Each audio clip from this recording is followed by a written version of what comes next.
Story 1. The Phantom Helper. In the mid-1980s, a woman named Terry was driving late at night through a remote part of Texas. Her car suddenly sputtered and died, leaving her stranded on a desolate stretch of road with no other vehicles in sight.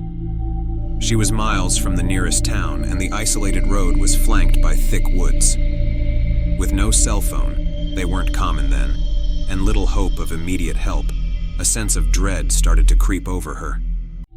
After what seemed like an eternity, headlights appeared in her rearview mirror. A large truck pulled up behind her car, and a burly man with a kind face stepped out. "Need some help?" he asked. Terry, though wary, felt a glimmer of hope and explained her situation. The man offered to give her a ride to the nearest town where she could get help. Despite her apprehensions, Terry agreed, seeing little alternative. During the drive, the man made casual conversation, trying to reassure her. He mentioned he was a trucker who often traveled these roads. Gradually, Terry began to relax. As they talked, she noticed a peculiar tattoo on his arm, a skull with a snake wrapped around it. Though the sight of it sent a shiver down her spine, she tried to dismiss it as just another eccentricity of a rough-looking trucker. They reached a small town where the man dropped her off at a gas station.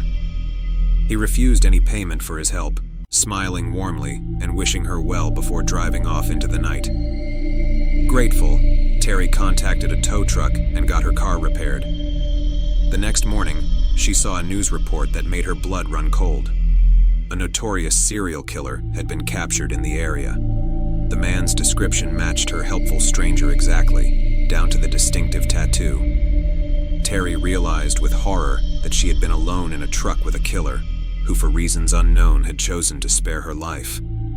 She couldn't shake the chilling thought that her savior had a dark side, and her life had hung in the balance that night. Story 2. The Haunted Dorm Room. In the early 2000s, Lisa, a university student, moved into a dorm room that had an eerie reputation. Previous occupants had reported strange noises and unsettling events, but Lisa was skeptical and excited to start her college journey. The room, located in an old building, had high ceilings and large windows, giving it an airy but slightly ominous feel. The first few nights were uneventful, but soon Lisa started hearing soft whispers coming from the closet. At first, she thought it was just her imagination, but the whispers grew louder and more persistent. One night, as she was studying late, she distinctly heard a voice whisper her name. Lisa. The sound seemed to come from inside the closet. Heart pounding, she opened the closet door, but found nothing unusual inside. Over the next few weeks, the strange occurrences escalated. Objects in her room began to move on their own. Books fell off shelves. Her desk chair would be in a different spot when she returned from class, and she often felt an inexplicable chill in the air. One particularly unsettling night, as she lay in bed trying to sleep, she saw a shadowy figure standing at the foot of her bed. It was just a silhouette, but she could feel its eyes boring into her. Frozen in fear, she watched as the figure slowly moved towards her, then vanished just as suddenly as it had appeared. Desperate for answers, Lisa approached the dormitory staff and asked about the history of her room. They hesitated, but eventually revealed that a student had died in that very room many years ago under mysterious circumstances. Her death was ruled a suicide, but rumors of foul play persisted. The staff admitted that every student who had stayed in the room since had reported similar hauntings, with the shadowy figure being the most common and terrifying occurrence. Lisa decided to move out immediately. She packed her belongings and relocated to a different dormitory. However, even after moving, she couldn't shake the feeling of being watched. Some nights, she would wake up with the sensation of a presence in her new room, a cold chill running down her spine. Years later, Lisa graduated and moved far away, but the memories of that haunted dorm room lingered. She often wondered about the girl who had died there and what had truly happened. The unsettling experiences in that room remained one of the most terrifying and inexplicable events of her life. Story 3. The Disappearing Hiker. In 1971, a young boy named Dennis Martin went on a camping trip with his family in the Great Smoky Mountains National Park. It was a Father's Day tradition, and Dennis was excited for the weekend adventure. The Martins set up their campsite in Spence Field, a scenic and popular area within the park. On the second day, Dennis and his brother decided to play a game of hide-and-seek with some other children they had met. Dennis chose to hide behind a bush not far from their campsite. His father, William Martin, watched the children play, but within minutes, he realized he could no longer see Dennis. He assumed Dennis had moved to a new hiding spot and called out for him.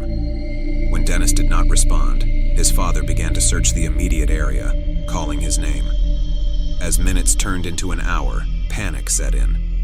The family quickly notified park rangers, and a massive search operation was launched. Over the next few days, the search effort grew to include hundreds of volunteers, bloodhounds, and even the National Guard. Despite extensive efforts, there was no sign of Dennis. The dense and rugged terrain of the Smoky Mountains made the search incredibly challenging. Various theories emerged about what had happened to Dennis. Some believed he had wandered off and become lost, succumbing to the elements. Others suspected he might have fallen victim to an animal attack. However, a few chilling accounts from other hikers suggested something more sinister. One family, camping a few miles away, reported seeing a disheveled man carrying a small boy through the woods around the time Dennis disappeared. The boy appeared to be unconscious, and the man quickly vanished into the forest when he realized he was being watched. This account was never confirmed, and the man was never identified, adding a layer of mystery to the case. As the days turned into weeks, hope of finding Dennis alive faded. The official search was eventually called off, but the Martin family and some dedicated volunteers continued to search for him for years. They never found any definitive clues. The case remains one of the most baffling and heartbreaking disappearances in the history of the Great Smoky Mountains National Park. Dennis Martin's fate is still unknown, and the haunting memory of the little boy who vanished without a trace lingers in the minds of those who remember the story. The dense, shadowy forests of the Smokies, with their untold secrets, remain a place of mystery and unease for those who venture into their depths.